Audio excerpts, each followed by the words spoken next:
Good morning, I'm Maurice and I'm here with another food for thought. I came across a verse in Hebrews in my daily readings and I believe we're going to need it in the days ahead. I'll read it to you. It's from Hebrews 13 verse 5 and 6. And Paul says this: "Let your conversation be without covetousness, greed, avarice, and be content with such things as you have.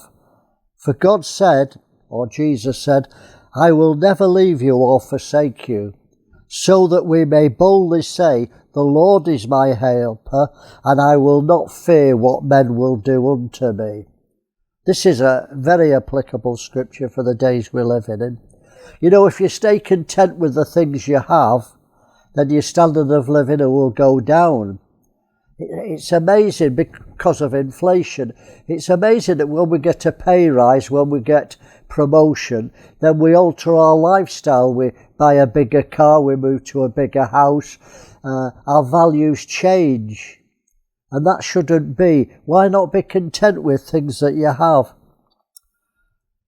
You know, many luxuries that we have now will be unavailable in the days ahead. The world's being trapped by this net that Isaiah talks about, my wife prophesied, that it's trapping the whole world and it's nearly complete. It started, I believe the net started escalating and circumnavigating the world with 9/11. That was the trigger that God allowed, and it's coming to a conclusion. And as believers, we know our Bibles, we know that we won't buy or sell when the one world government finally gets a one world dictator and we're all controlled.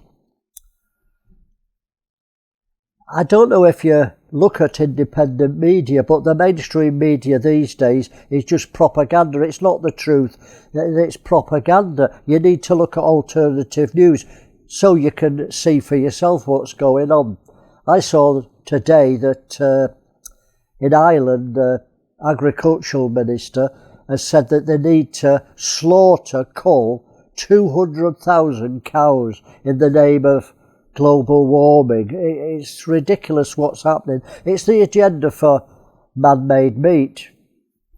They want to get rid of all livestock. So you need to get out of the rat race. I'll tell you something. There's only rats in a rat race. So get out of the rat race. Get debt-free or you'll be trapped. This is what I want to emphasise, this just one aspect of getting free. And if you have to downsize your home or you cancel your holidays or your eating habits or whatever in preparation, do it.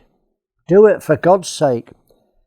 Because the word God gave to me, and my wife and I have a ministry, Barrett Ministries, what He gave for our ministry this year was be prepared. And one way to be prepared is get out of the spiraling debt that everyone's accumulating. Credit cards, mortgages, all these sorts of things, they're going to trap you when the one world government takes over. You know, it's not just individuals that are getting trapped by debt. Governments, the British government is in debt, trillions of pounds. The world's greatest or prosperous nation, the United States, is actually the world's greatest debtor nation. Did you know that the USA are $34 trillion in debt to the world banks? The end is coming very soon. Well, if you learn to be content, don't increase your standard of living, downsize it, get debt free. If you learn to be content, then the second part of the verse will come into play and you'll be content. And this is what it says: if you're content, so you can boldly say, the Lord is my helper, I'll not fear what men can do unto me. The days are coming when the whole world will be in fear. And fear allows you to give up your rights to the government. They use fear to get more control. Only those who don't fear will stand in this evil day. So I've finished this little blog. I hope you've been challenged. So have a wonderful week. Get debt free and keep thinking.